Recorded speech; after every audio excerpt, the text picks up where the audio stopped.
জনাব Harun Masud, July August আন্দোলন পূর্ববর্তী আপনি মোহাম্মদপুর একটা ম্যাচে থাকতেন, আপনি তখন একটা সাইকেল ইউজ করতেন।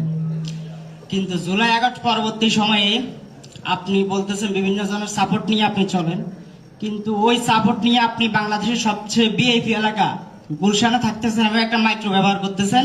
এটা ক্লারিফিকেশন নিশ্চয়ই দিবেন।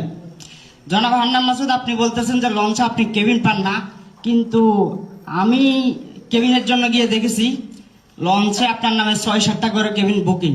এটা আমার নিজ চোখে দেখা, যদি আমি ছবি তুলে আনি নাই তাহলে প্রমাণ দেখাতে পারতাম। জনাব হান্নান মাসুদ, আপনি বলছেন আপনি এলিট শ্রেণীর সাথে মিশতে পারেন না হাতিয়ার, কিন্তু আমি একটা ছবি দেখেছি আপনি হাতিয়ার সাবেক আওয়ামী লীগ চেয়ারম্যান সবার সাথে, সব ইউনিয়নের সবার সাথে মিশেছেন এবং একটা ছবি সামাজিক যোগাযোগ ভাইরাল হয়েছে। জনাব হান্নান মাসুদ, আপনি আয়ের উৎস এখনো ক্লিয়ার করছেন, কিন্তু আপনাকে বিভিন্ন নামে বিশেষায়িত করা হয়।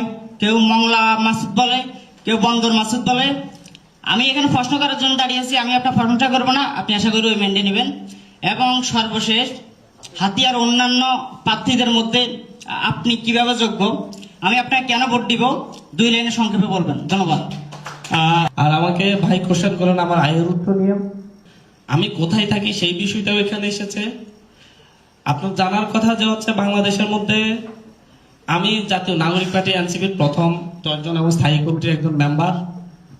আমি যখন বৈষম্য বিরোধী ছাত্র আন্দোলনের মুখ্য সংগঠক ছিলাম তখন থেকেই বৈষম্য বিরোধী ছাত্র আন্দোলনের ফান্ড এবং হচ্ছে পার্টি ফান্ড থেকে আমাকে গাড়ি ব্যবহার করতে দেওয়া হয়েছে এবং আমাদের এই যারা স্থায়ী কমিটির মেম্বার আছে পলিটিক্যাল অঞ্চলে তারা প্রত্যেকে এটা ব্যবহার করে।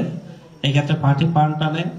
আর থাকার যে অবস্থাটা, আমি মোহাম্মদপুরেও মেসে থাকতাম না, আমি মোহাম্মদপুরেও বাসা নিয়েই থাকতাম এবং আমি যখন টিউশন করতাম